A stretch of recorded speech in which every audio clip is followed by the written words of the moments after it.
Hi everyone, welcome to our channel. ఈరోజు మనం statements and conclusion సంబంధించి పార్ట్ 2 చూద్దామండి. Let's start. ఫస్ట్ క్వశ్చన్, విపరీతమైన డెస్క్ జాబ్ అంటే కూర్చొని చేసే ఉద్యోగం ప్రొఫైలు మరియు ప్రాసెస్డ్ ఫాస్ట్ ఫుడ్ అలవాట్లు రెండూ కలిసి యువతలో క్లినికల్ ఒబేసిటీ అంటే స్థూలకాయం మరియు రక్తనాళాల సమస్యల ముప్పును 500% పెంచుతున్నట్లు వైద్య పరిశోధనలు వెల్లడిస్తున్నాయి. దిస్ ఈజ్ ద స్టేట్మెంట్ అండి. కన్క్లూజన్స్ వచ్చేటప్పటికి, ఆర్గానిక్ డైట్ తీసుకుంటూ యాక్టివ్ హైబ్రిడ్ ఉద్యోగాల్లోకి మారే యువతకు ఎటువంటి రక్తనాళాల వ్యాధులు రావు, పూర్తి ఇమ్యూనిటీ ఉంటుంది. దిస్ ఈజ్ ద రాంగ్ అండి. ఎందుకు అంటే ఇక్కడ ఏమన్నారండి, ఎటువంటి రక్తనాళాల వ్యాధులు రావు అన్నారండి. దిస్ ఈజ్ ఇన్కరెక్ట్ అండి. ఎందుకంటే we cannot expect.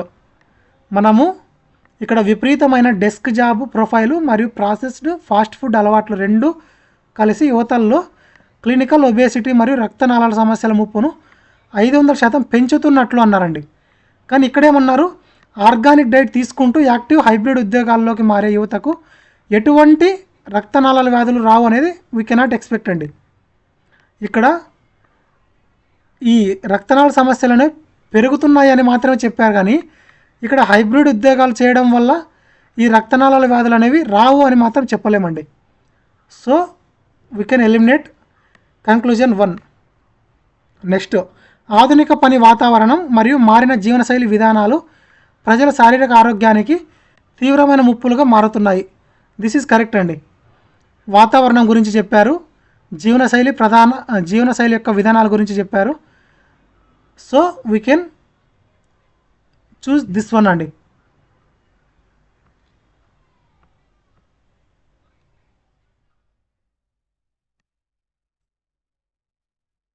Next question, సాంప్రదాయ రసాయన ప్రొపల్షన్ ఉపయోగించే డీప్ స్పేస్ శాటిలైట్లు 3 సంవత్సరాల తర్వాత తమ కార్యాచరణ తనిఖీలలో 60% విఫలమవుతున్నాయని, అయితే అధునాతన అయాన్ థ్రస్టర్స్ కలిగిన శాటిలైట్లు 10 ఏళ్ల కాలచక్రంలో 98% స్థిరమైన పనితీరును కొనసాగిస్తున్నాయని స్పేస్ ఎక్స్ప్లోరేషన్ ఇంక్ గమనించింది. కన్క్లూజన్స్ వచ్చేటప్పటికి, కెమికల్ ప్రొపల్షన్స్తో పోలిస్తే అయాన్ థ్రస్టర్ సాంకేతికత దీర్ఘకాలిక డీప్ స్పేస్ పరిశోధనలకు చాలా ఎక్కువ మన్నికైనది మరియు అత్యంత ప్రతిభావంతమైనది. నెక్స్ట్ కన్క్లూజన్, స్పేస్ ఎక్స్ప్లోరేషన్ ఇంక్ వచ్చే ఏడాది నాటికి ప్రస్తుతం నడుస్తున్న అన్ని రసాయన ప్రొపల్షన్ తయారీ ప్లాంట్లను శాశ్వతంగా మూసివేస్తుంది. We can eliminate this one easily అండి. ఎందుకు అంటే వచ్చే ఏడాది నాటికి ప్రస్తుతం నడుస్తున్న అన్ని రసాయన ప్రొపల్షన్ తయారీ ప్లాంట్లను శాశ్వతంగా మూసివేస్తుంది అని చెప్పారండి. శాశ్వతంగా అని ఎక్కడ మెన్షన్ చేయలేదు కదండి. So we can easily eliminate. So statement conclusion 1 is the correct answer. Next question, ఉచిత మధ్యాహ్న భోజన పథకాన్ని కఠినంగా అమలు చేసిన తర్వాత గ్రామీణ ప్రాథమిక పాఠశాలల్లో డ్రాపౌట్ రేటు అంటే బడి మానేసే వారి శాతం 20% తగ్గినట్లు విద్యా మంత్రిత్వ శాఖ తెలిపింది.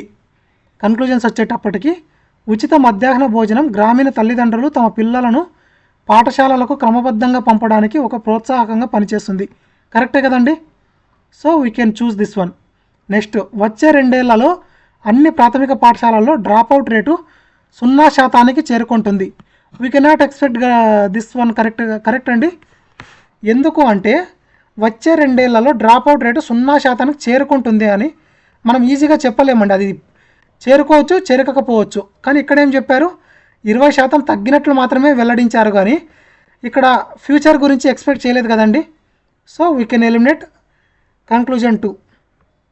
నెక్స్ట్ క్వశ్చన్, ప్రభుత్వ బస్సులకు ఆటోమేటిక్ స్పీడ్ గవర్నర్లను అంటే వేగ నియంత్రణ పరికరాలు అమర్చడం వల్ల రాష్ట్ర రహదారులపై రోడ్డు ప్రమాదాల మరణాలు 35% తగ్గినట్లు రాష్ట్ర రవాణా శాఖ ప్రకటించింది. ప్రభుత్వ బస్సులకు ఆటోమేటిక్ స్పీడ్ గవర్నర్లను అమర్చడం వల్ల ఈ రోడ్డు ప్రమాదాల యొక్క మరణాలు అనేవి 35% తగ్గినట్లు రాష్ట్ర రవాణా శాఖ ప్రకటించిందండి. ఇది స్టేట్మెంటు. కన్క్లూజన్స్ వచ్చేటప్పటికి, ఈ చర్య తీసుకోకముందు హైవేలపై జరిగిన ఘోర ప్రమాదాల వెనుక ప్రభుత్వ బస్సుల అధిక వేగం ఒక ప్రధాన కారణం అన్నారండి. So we can choose this one correct answer. ఇది అన్నింటిలో ప్రధాన కారణం అని అంటే మనం వీ కెన్ ఎలిమినేట్ అండి. కానీ ఇది ఒక ప్రధాన కారణం అన్నారండి. అన్ని కారణాల్లో ఇది ఒక కారణం అన్నారండి. So we can choose this one correct answer. Next, ప్రభుత్వ ప్యాసింజర్ బస్సుల అధిక వేగం వల్ల మాత్రమే హైవేలపై రోడ్డు ప్రమాదాలు జరుగుతాయి. This one we can eliminate అండి. ఎందుకు అంటే ప్రభుత్వ ప్యాసింజర్ బస్సుల అధిక వేగం వల్ల మాత్రమే అన్నారండి. కానీ స్టేట్మెంట్లు ఎక్కడ చెప్పలేదు కదండి. ప్రభుత్వ ప్యాసింజర్ బస్సులు అన్నారే కానీ దీనివల్ల మాత్రమే రోడ్డు ప్రమాదాలు జరుగుతున్నాయని మనం ఎక్కడ చెప్పలేరండి స్టేట్మెంట్లో. So we can eliminate easily this one. Next question, వ్యవస్థాగత పన్ను ఎగవేతలను నిర్మూలించడానికి ఆర్థిక మంత్రిత్వ శాఖ 5 కోట్ల వార్షిక టర్నోవర్ పరిమితి దాటిన అన్ని బిజినెస్ టు బిజినెస్ లావాదేవీలకు డిజిటల్ ఇన్వాయిసింగ్ను తప్పనిసరి చేసింది. కంక్లూజన్స్ వచ్చేటప్పటికి 5 కోట్ల కంటే తక్కువ టర్నోవర్ ఉన్న వ్యాపారులు ఎటువంటి పన్ను ఎగవేతలకు లేదా ఆర్థిక మోసాలకు పాల్పడవు. వీ కెనాట్ డిసైడ్ అండి. ఎందుకు అంటే 5 కోట్ల కంటే తక్కువ టర్నోవర్ ఉన్న మాత్రాన వ్యాపారులు ఎటువంటి పన్ను ఎగువేతకు లేదా ఆర్థిక మోసాలకు పాల్పడరని ఎక్స్పెక్ట్ చేయలేం కదండి. స్టేట్మెంట్లు కూడా చెప్పలేదండి. 5 కోట్ల కంటే తక్కువ ఉంటే వ్యాపారాలలో ఆర్థిక మోసాలు అనేవి జరగవు అని ఎక్కడ చెప్పలేదు. So we can easily eliminate option 1. Next, ఆర్థిక లావాదేవీల మూలాలను గుర్తించడానికి మరియు ప్రభుత్వ రాబడి వసూళ్లలో లీకేజీలను అరికట్టడానికి డిజిటల్ విధానాన్ని ఒక ముఖ్యమైన సాధనంగా ప్రభుత్వం భావిస్తోంది. సో ఇక్కడ ఏమన్నారు, ఒక ముఖ్యమైన సాధనం అన్నారండి. ఇదొక ఇంపార్టెంట్ ఫ్యాక్టర్గా మాత్రమే చెప్పారండి. So we can decide this is the correct answer.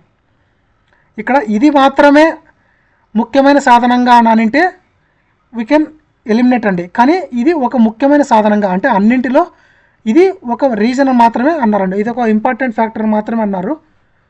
So we can choose this one correct answer. Next question, నీతి ఆయోగ్ స్థిరత్వ సూచిక ప్రకారం పంట వ్యర్థాలను పొలంలోనే ఉంచడానికి చిన్న రైతులకు ఆర్థిక స్టైపెండ్లు లేదా సహాయం అందించిన రాష్ట్రాలలో పంట పొలాల దహన సంఘటనలు 65% తగ్గాయి. అయితే చట్టపరమైన జరిమానాలు విధించిన రాష్ట్రాలలో వాయు కాలుష్య తీవ్రత 10% పెరిగింది. కంక్లూజన్స్ వచ్చేటప్పటికి వనరులు తక్కువగా ఉన్న రైతులకు ప్రతికూల చట్టపరమైన జరిమానాలు విధించడం కంటే సానుకూల ఆర్థిక ప్రోత్సాహకాలు లేదా సబ్సిడీలు అందించడం చట్టాన్ని పాటించేలా చేయడంలో మరింత సమర్థవంతంగా పనిచేస్తాయి. కరెక్టే కదండి ఇది. నెక్స్ట్, ప్రస్తుత పరిపాలనా సంవత్సరంలోనే ప్రోత్సాహక ఆధారిత వ్యవసాయ పర్యావరణ విధానాల్లోకి మారడానికి అన్ని రాష్ట్రాలకు జరిమానాల పద్ధతిని చట్టపరంగా రద్దు చేస్తాయి. చట్టపరంగా రద్దు చేస్తాయి అనే వర్డ్ అనేది ఇక్కడ రాంగ్ అండి. ఎందుకు అంటే ఇక్కడ ఎక్కడ మెన్షన్ చేయలేదు. అది కూడా ఇక్కడ ఏమన్నారండి, ప్రస్తుత పరిపాలనా సంవత్సరంలోనే అన్నారండి. ప్రస్తుత పరిపాలనా సంవత్సరంలోనే అన్ని రాష్ట్రాలకు జరిమానాల పద్ధతిని చట్టపరంగా రద్దు చేస్తాయి అనేది ఎక్కడ చెప్పలేదు కాబట్టి స్టేట్మెంట్లో వీ కెన్ ఈజీలీ ఎలిమినేట్ అండి statement 2. Next question, screening test అంటే ప్రిలిమ్స్ మార్కులు కేవలం అభ్యర్థులను ఫిల్టర్ చేయడానికి మాత్రమే ఉపయోగపడతాయి. ఏపీపీఎస్సీ గ్రూప్ 2 యొక్క తుది ఎంపిక జాబితా పూర్తిగా మెయిన్స్ పరీక్ష పనితీరుపై మాత్రమే ఆధారపడి ఉంటుంది. కంక్లూజన్ చూసుకునేటప్పటికీ ప్రిలిమ్స్ స్క్రీనింగ్ టెస్ట్లో అత్యధిక మార్కులు సాధించిన అభ్యర్థికి తుది ఎంపికలో టాప్ పొజిషన్ గ్యారంటీగా వస్తుంది. తుది మెరిట్ ర్యాంకులను లెక్కించేటప్పుడు ప్రిలిమ్స్ స్క్రీనింగ్ మార్కులకు ఎటువంటి విలువ లేదా వెయిటేజీ ఉండదు. స్టేట్మెంట్ కంక్లూజన్ 1 అనేది వీ కెన్ ఈజీలీ ఎలిమినేట్ అండి. ఎందుకు అంటే ప్రిలిమ్స్ స్క్రీనింగ్ టెస్ట్లో అత్యధిక మార్కులు సాధించిన అభ్యర్థికి తుది ఎంపికలో టాప్ పొజిషన్ గ్యారంటీగా వస్తుంది అన్నారండి. వీ కెనాట్ డిసైడ్ అండి. ఎందుకంటే ర్యాంక్ రావచ్చు కానీ టాప్ పొజిషన్ అనేది గ్యారంటీగా వస్తుంది అనేది మనం ఎక్స్పెక్ట్ చేయలేమండి. ఇక్కడ స్టేట్మెంట్లో కూడా ఎక్కడ చెప్పలేదండి. So we can easily eliminate statement 1 conclusion 1. Next, తుది మెరిట్ ర్యాంకులను లెక్కించేటప్పుడు ప్రిలిమ్స్ స్క్రీనింగ్ మార్కులకు ఎటువంటి విలువ లేదా వెయిటేజ్ అనేది ఉండదు. కరెక్టే కదండి. స్టేట్మెంట్ ప్రకారం ప్రిలిమ్స్కి ఎటువంటి వెయిటేజ్ అనేది ఉండదు. So we can choose conclusion 2. Next question, physical standards పరీక్షలో ఉత్తీర్ణత సాధించిన దరఖాస్తుదారులందరినీ మిలిటరీ ట్రైనింగ్ క్యాంపులోకి అనుమతించారు. వినీత్ మిలిటరీ ట్రైనింగ్ క్యాంపులోకి అనుమతించబడ్డాడు. ఇక్కడ మీరు గమనించినట్లయితే వినీత్ మిలిటరీ ట్రైనింగ్ క్యాంపులోకి అనుమతించబడ్డాడు అన్నారే కానీ ఇక్కడ ఇతను ఫిజికల్ స్టాండర్డ్ పరీక్షలో ఉత్తీర్ణత సాధించిన తర్వాతనే ఈ మిలిటరీ ట్రైనింగ్ క్యాంప్లోకి అనుమతించబడ్డాడని ఎక్కడ మెన్షన్ చేయలేదండి. ఇది గమనించండి. కంక్లూజన్స్ వచ్చేటప్పటికి వినీత్ ఫిజికల్ స్టాండర్డ్స్ పరీక్షలో ఉత్తీర్ణత సాధించాడు అన్నారండి. కానీ ఇక్కడ ప్రకటనలో ఎక్కడ మెన్షన్ చేయలేదు కదండి. వినీత్ మిలిటరీ ట్రైనింగ్ క్యాంప్లోకి అనుమతించబడ్డాడు అన్నారే కానీ ఈయన ఉత్తీర్ణత సాధించాడు అని, ఫిజికల్ స్టాండర్డ్స్లో ఉత్తీర్ణత సాధించాడు అని ఎక్కడ మెన్షన్ చేయలేదండి. So we can easily eliminate conclusion 1. Next, military training camp physical standards పరీక్ష లేకుండా ఏ దరఖాస్తుదారుడిని అనుమతించదు. ఇది రాంగ్ అండి. ఎందుకు అంటే వీళ్ళు పరీక్ష లేకుండా దరఖాస్తుదారుడిని అనుమతిస్తున్నారా లేదా పరీక్ష పెట్టి దరఖాస్తుదారుడిని అనుమతిస్తున్నారా అనేది ఇక్కడ స్టేట్మెంట్లో మెన్షన్ చేయలేదండి. So we cannot decide. So conclusion 2 also wrong answer. So option 4 is correct answer అండి. నెయిదర్ కన్క్లూజన్ 1 నార్ 2 ఫాలోస్.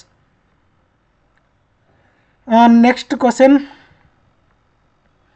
5 ppm కంటే ఎక్కువ లూప్ ఉన్న సల్ఫర్ డయాక్సైడ్ వాతావరణంలో నిరంతరంగా ఉండడం వల్ల ఏ వ్యక్తి అయినా 120 సెకండ్ల లోపు తీవ్రమైన బ్రోంకియల్ స్పాజమ్స్ అంటే శ్వాసనాళాల తిమ్మిరి లేదా ఉబ్బసం బారిన పడతాడు.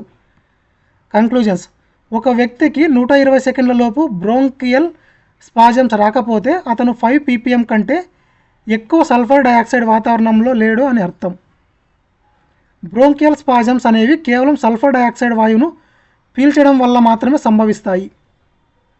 ఇక్కడ మనం గమనించినట్లయితే బ్రోంకియల్ స్పాజమ్స్ అనేవి కేవలం సల్ఫర్ డయాక్సైడ్ వాయువును పీల్చడం వల్ల మాత్రమే సంభవిస్తాయి అన్నారండి. సో దిస్ ఈజ్ రాంగ్ అండి. ఎందుకంటే ఇది ఎక్కడ మెన్షన్ చేయలేదండి. ఒక్క సల్ఫర్ డయాక్సైడ్ వాయువు వల్ల మాత్రమే ఈ బ్రోంకియల్ స్పాజమ్స్ అనేవి సంభవిస్తాయని ఎక్కడ మెన్షన్ చేయలేదండి స్టేట్మెంట్లో. So we can easily eliminate. So remaining 1 correct, అంటే conclusion 1 is correct answer. Next question, ఒక క్లోజ్డ్ ఎకోసిస్టమ్ మ్యాట్రిక్స్లో కండిషన్ బీటా లేనప్పుడు మరియు కండిషన్ ఆల్ఫా ఉంటుంది. కండిషన్ బీటా ఉన్నప్పుడల్లా కండిషన్ గామా ఉంటుంది. ఇక్కడ మీరు గమనించినట్లయితే ఈ కండిషన్ బీటా అనేది లేనప్పుడు కండిషన్ ఆల్ఫా అనేది ఉంటుందంట. నెక్స్ట్ కండిషన్ బీటా అనేది ఉన్నప్పుడు కండిషన్ గామా అనేది ఉంటుందంట అండి. ప్రస్తుత టెస్టింగ్ సైకిల్లో కండిషన్ గామా అనేది పూర్తిగా లేదు. సైకిల్లో కండిషన్ గామా అనేది పూర్తిగా లేదు. ఈ కన్క్లూజన్స్ గమనించినట్లయితే ప్రస్తుత టెస్టింగ్ సైకిల్లో ఇక్కడ గామా అనేది పూర్తిగా లేదు అన్నారండి. గామా పూర్తిగా లేదు అన్నారంటే ఏమండి అర్థము?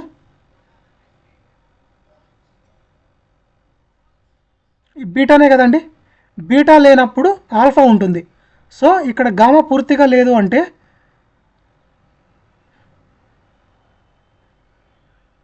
ఆల్ఫా ఉంటుందనే కదా అన్న అర్థము. ఇక్కడ గామా అనేది పూర్తిగా లేదు అన్నారండి.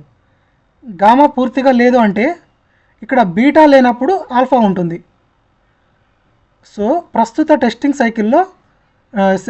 సైకిల్లో కండిషన్ బీటా అనేది పూర్తిగా లేదు. సో బీటా లేనప్పుడు ఏముండాలి? ఆల్ఫా ఉండాలి. సో ప్రస్తుత టెస్టింగ్ సైకిల్లో కండిషన్ ఆల్ఫా అనేది ఖచ్చితంగా ఉంది. So this is the correct answer. Next, ప్రస్తుత టెస్టింగ్ సైకిల్లో కండిషన్ బీటా అనేది పూర్తిగా లేదు.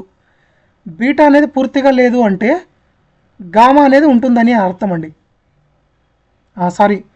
బీటా అనేది లేకపోతే ఆల్ఫా అనేది ఉంటుంది. So this is the correct answer. So both are correct అండి. ఇక్కడ ఏమన్నారు? బీటా అంటే గామా, బీటా అనేది ఉంటే గామా ఉంటుంది. So conclusion 2 is correct answer. Beta లేకపోతే ఆల్ఫా ఉంటుంది. So this is also correct answer. Beta లేకపోతే ఆల్ఫా ఉంటుంది. ఈ రెండు మీరు కన్ఫ్యూజ్ కావద్దు. ఇక్కడ బీటా లేకపోతే ఆల్ఫా ఉంటుంది, బీటా ఉంటే గామా ఉంటుంది. సో బోత్ ఆర్ కరెక్ట్ అండి. 20 క్వశ్చన్స్ కంప్లీటెడ్ అండి స్టేట్మెంట్స్ అండ్ కన్క్లూజన్ సంబంధించి. ఇంకా ఎవరైనా మన ఛానల్ని సబ్స్క్రైబ్ చేసుకోకపోతే సబ్స్క్రైబ్ చేసుకోండి. అలాగే మీ ఫ్రెండ్స్కి కూడా షేర్ చేయండి. థ్యాంక్ యూ అండి. బాయ్.